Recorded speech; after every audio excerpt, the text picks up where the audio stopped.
Dans les compteurs d'eau, la plage dynamique est parfois confondue avec la précision. Existe-t-il une corrélation entre ces termes? Prenons l'exemple de deux compteurs d'eau.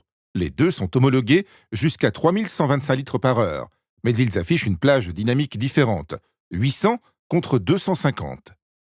Imaginons un volume d'eau pouvant aller de simples gouttes à un débit important.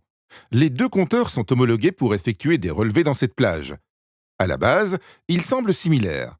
Quelle est la différence effective? En réalité, on constate que même si la différence semble importante, les compteurs sont testés pour quasiment les mêmes points.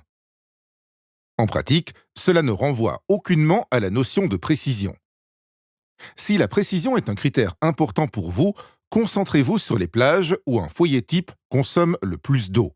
Lorsque vous choisirez votre prochain compteur d'eau, tenez compte du profil des consommateurs et établissez un lien avec le rendement réel du compteur d'eau.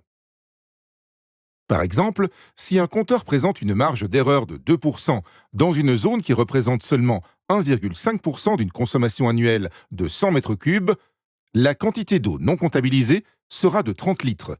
Si la même marge d'erreur s'applique à la zone de consommation principale, estimée à 63%, le chiffre passera à 1260 litres. Autrement dit, afficher la plage dynamique la plus élevée qui soit n'est pas la solution. Il faut garantir la plus haute précision possible dans les principales zones de consommation.